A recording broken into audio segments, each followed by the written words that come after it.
The city slept under a blanket of darkness, but in the towering Corsini estate, lights burned as brightly as ambition. Here, in a study that smelled of old leather and expensive cigars, the future was being decided not with a vote, but with a command. Matteo Corsini stood before his father's massive oak desk, his posture perfect, his face a mask of cold indifference. He was born for this life, groomed from his first breath to inherit everything: the vast wealth, the unspoken power, the heavy crown of fear that his family name carried. He was a prince in a kingdom of shadows, and he knew his duty. The Venturi situation is resolved. Lorenzo Corsini's voice was like gravel, a sound that ended arguments before they began. He didn't look up from the papers he was signing, each stroke of the pen a tiny execution of some business rival's hopes. It ends not with more blood, but with a union. You are to marry Alara Venturi. Her father has agreed. Matteo's jaw tightened almost imperceptibly. A marriage. He had expected this, of course. Alliances in their world were sealed this way, with the trading of daughters like prized cattle. He saw it as a simple, boring transaction. He would get a wife to stand beside him at parties, to bear him an heir, to be seen and not heard. He would get obedience. That was all he required. When? Was the only word he offered, his voice flat and devoid of any emotion. The formal meeting is tonight. Do not be late. And Matteo, his father finally looked up, his eyes were chips of black ice. Ensure she understands her place from the beginning. A Venturi cannot be trusted, but a Corsini must always be in control. Later that evening, the Corsini mansion was a stage set for a performance. Crystal glasses gleamed under the light of 1,000 chandelier droplets, and the air was thick with the scent of exotic flowers. Matteo waited, dressed in a suit that cost more than most cars, feeling a familiar impatience. He was ready to meet this girl, to size her up, to silently lay down the law of his world. He pictured her already, a quiet, wide-eyed creature, perhaps pretty, but ultimately forgettable. She would be nervous, she would be meek, she would be his. The grand doors to the drawing room opened.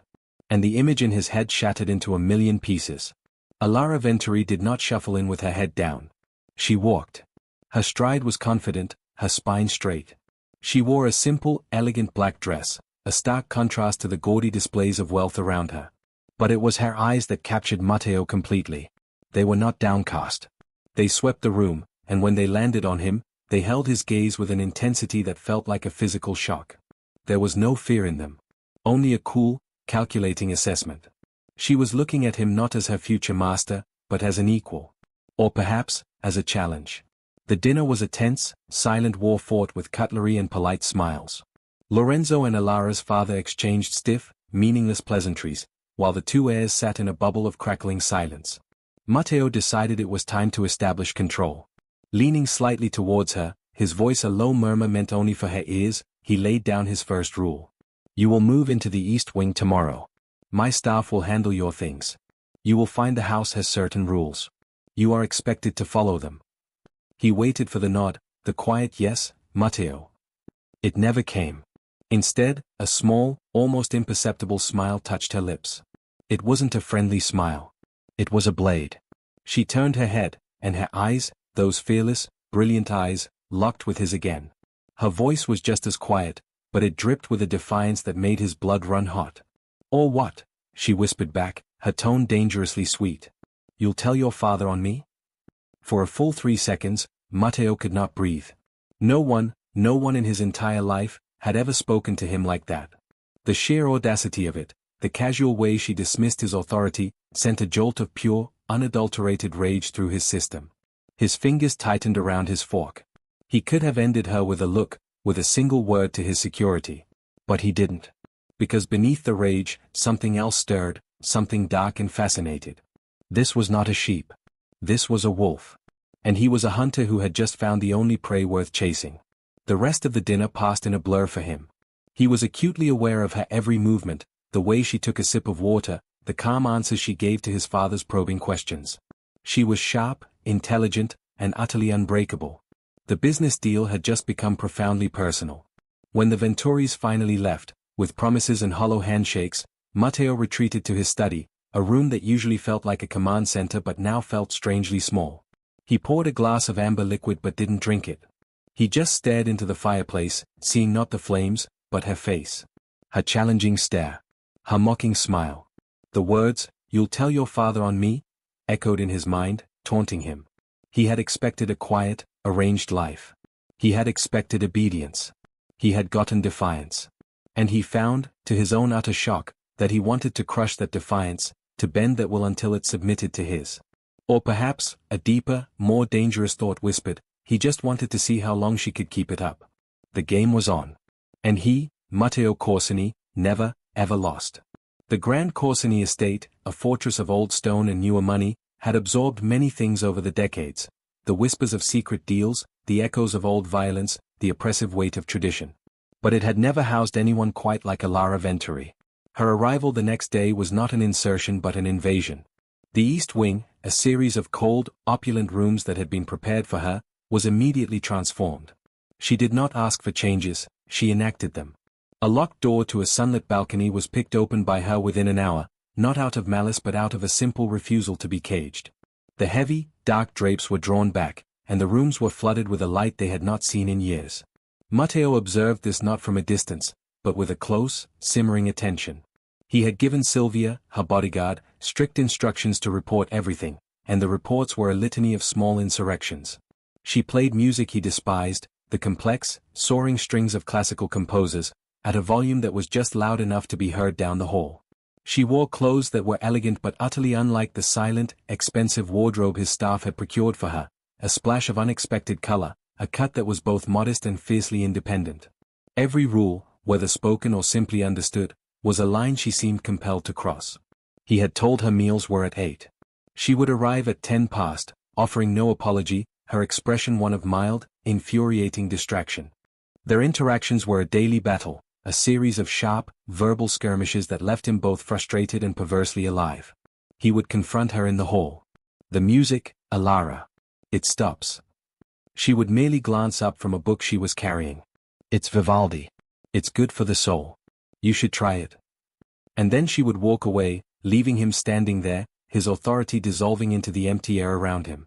He found himself orchestrating his day around the possibility of these encounters, his mind constantly preparing retorts, strategies to corner her, to force a flicker of submission in those fearless eyes. He wanted to win. The desire to break her spirit became a constant, gnawing hunger within him. This cold war continued for days, a brittle dance of wills. Then, one night, the rhythm broke. It was well past midnight, and Matteo, unable to sleep, was descending to his study for a drink. A sliver of light from under the library door caught his attention. He pushed it open silently. There, curled in the corner of a massive leather sofa, was Alara. The defiant woman who challenged him at every turn was gone. In her place was a girl, shrouded in shadows, her face pale and streaked with tears. She was clutching a small, worn sketchbook to her chest, her shoulders shaking with silent sobs. The sight was so utterly disarming, so contrary to the image she projected, that Matteo froze in the doorway. For a long moment, he simply watched. The anger, the need for control, it all receded, replaced by a confusing, foreign pang of something akin to concern. This was not part of their game. This was real. He moved without thinking, his footsteps quiet on the thick rug. He did not speak. Words felt clumsy and dangerous. Instead, he slowly shrugged off his own tailored jacket, a simple, dark piece of cashmere, and draped it over her shoulders. The gesture was so unlike him, so instinctual, that he himself was startled by it. Alara flinched at the touch of the fabric, her head snapping up. Her eyes, red-rimmed and swimming with tears, met his. He saw not defiance there, but a deep, profound sadness. She looked lost. He did not ask what was wrong. He simply sat down in the armchair opposite her, a respectful distance away, and waited. The silence that stretched between them was no longer a weapon, it was a bridge. They did not speak that night. After her breathing steadied, she had pulled his jacket tighter around herself, given him a small, fragile nod that was worth more than any of her sharp words, and left the room. But the dam had been broken. The next day, their interactions were different. The barbs were less sharp, the challenges less frequent. A tentative, fragile truce settled over the East Wing. They began to talk. Not to argue, but to converse. It started over coffee in the morning, a simple question about the estate's history. Then, one afternoon, he found her in the gardens, and she asked him, point blank, what it was like to be groomed for this life since birth. He found himself telling her things he had never voiced aloud. The relentless pressure, the constant performance, the loneliness of a crown no one else could see. He spoke of a childhood devoid of friends, only tutors and bodyguards. In return, she spoke of her own gilded cage.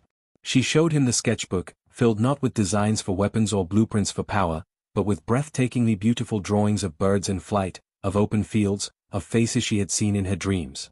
"I just wanted to paint," she said softly, her voice full of a longing that resonated deep within him. "I wanted to create something beautiful, something that wasn't about territory or fear." He looked at her then, truly looked, and saw not a Venturi, not a rival, but Alara. A person. An artist trapped in a warrior's world. Days turned into a week, and the garden became their sanctuary.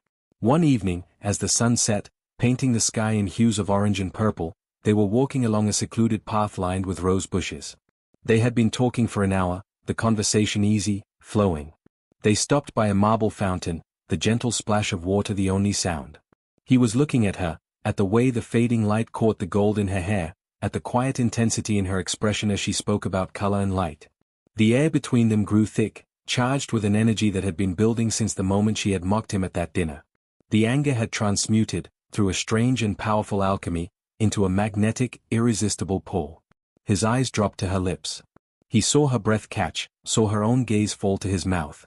The space between them diminished not by a step, but by an unspoken, mutual consent. It was a silent question and a silent answer. He leaned in, slowly, giving her every chance to pull away. She did not. Her eyes fluttered closed. Their lips met. It was not a gentle kiss. It was a release. A culmination of all the tension, the anger, the understanding, the shared secrets. It was a fire that had been smoldering for weeks, finally allowed to burn. In that moment, the Mafia heir and the rival's daughter vanished. There was only Matteo and Alara, two lost souls who had somehow, impossibly, found a home in each other. The kiss deepened, his hand coming up to cradle her jaw, her fingers tangling in the fabric of his shirt, pulling him closer as if he were her anchor in a stormy sea. The world, with all its rules and dangers, ceased to exist. For that one, perfect moment, there was only them. The world, for a few blissful days, had shrunk to the size of a garden path and the sound of a shared heartbeat.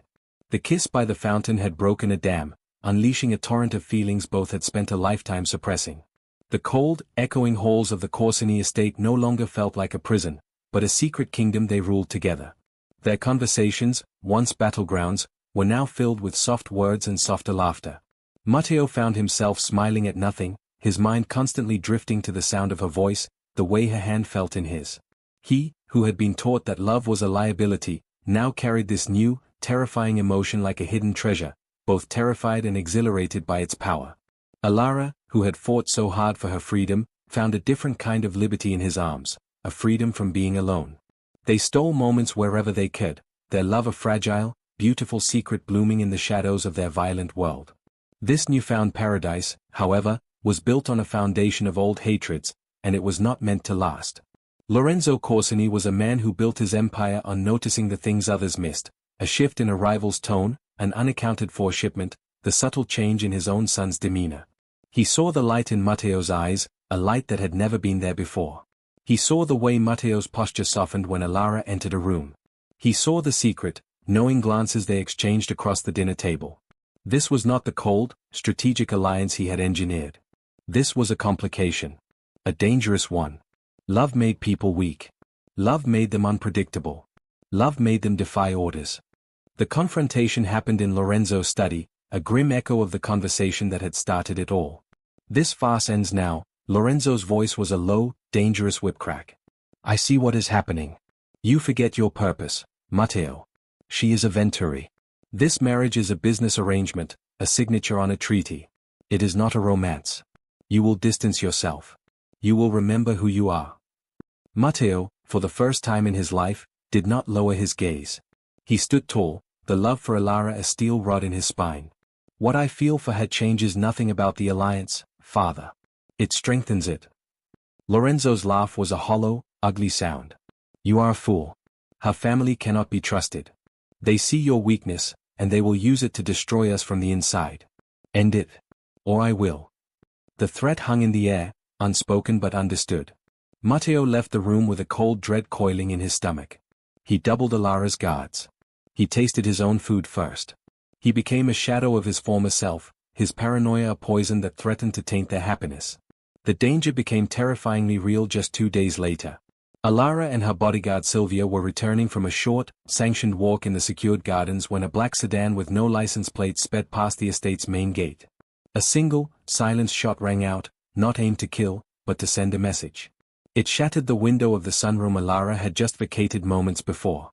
The message was clear, a violent whisper from the world they had tried to escape: "We can always reach you." The attack shattered the last of Matteo's restraint. He found Alara in her room, shaken but defiant, her eyes blazing with a fear that was not for herself, but for him, for them. "This is because of me," she whispered. "My name, my family, it will get you killed." Matteo crossed the room in 3 long strides, his hands cupping her face. All the lessons of his father, all the warnings about power and control, crumbled to dust in that moment. "No," he said, his voice raw with an emotion so fierce it shook them both. "They shot at you to control me. They think my love for you is my weakness." He leaned his forehead against hers, his next words a vow sealed not in blood, but in something far stronger. "They are wrong.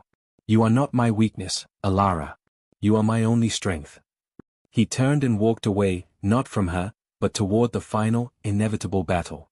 He strode into his father's study, the door slamming against the wall with a force that made Lorenzo look up from his desk, his expression one of cold expectation. Matteo did not shout. His voice was quiet, deadly, and more powerful than any scream. "The man who gave the order for that shot. He is dead. My men are seeing to it now." Lorenzo's eyes widened slightly, a flicker of surprise, and perhaps, a sliver of respect. "You see, father," Matteo continued, his gaze unwavering. "You taught me that power is making people fear you. But you were wrong. True power is having someone to fight for. You threatened what is mine. And I am here to make this perfectly clear." He placed his hands on the desk, leaning forward, his presence filling the room. "If you, or anyone, ever tries to hurt her again, you will have to go through me. And I promise you, I am the last enemy you ever want to make." The silence that followed was absolute. Lorenzo Corsini, the man who had built an empire on fear, looked at his son and saw not an heir, but a king. He saw a resolve forged in a fire he did not understand, a power born not from cruelty, but from love. He said nothing. He simply gave a slow, almost imperceptible nod. It was not a surrender, but an acknowledgement. The balance of power had shifted, forever. That night, under a sky full of indifferent stars, Matteo found Alara on the balcony, looking out at the city they were destined to rule. He came to stand beside her, his hand finding hers, their fingers intertwining as if they were made to fit together. The world was still dangerous. Their names were still curses. Their future was still a tangled web of old hatreds and new threats. But as they stood there, side by side, they knew they faced it not as a Corsini and a Venturi, but as Matteo and Alara. Theirs was a love story written in the unlikeliest of places, a rebellion that had triumphed, a forced promise that had become the only thing that was real. The Mafia heir had not captured his bride, she had captured his heart, and in doing so, had set them both free. Did their love truly conquer the shadows of their world? To discover more stories where passion defies destiny, make sure to subscribe. A new saga of heartbreak and triumph is just beginning.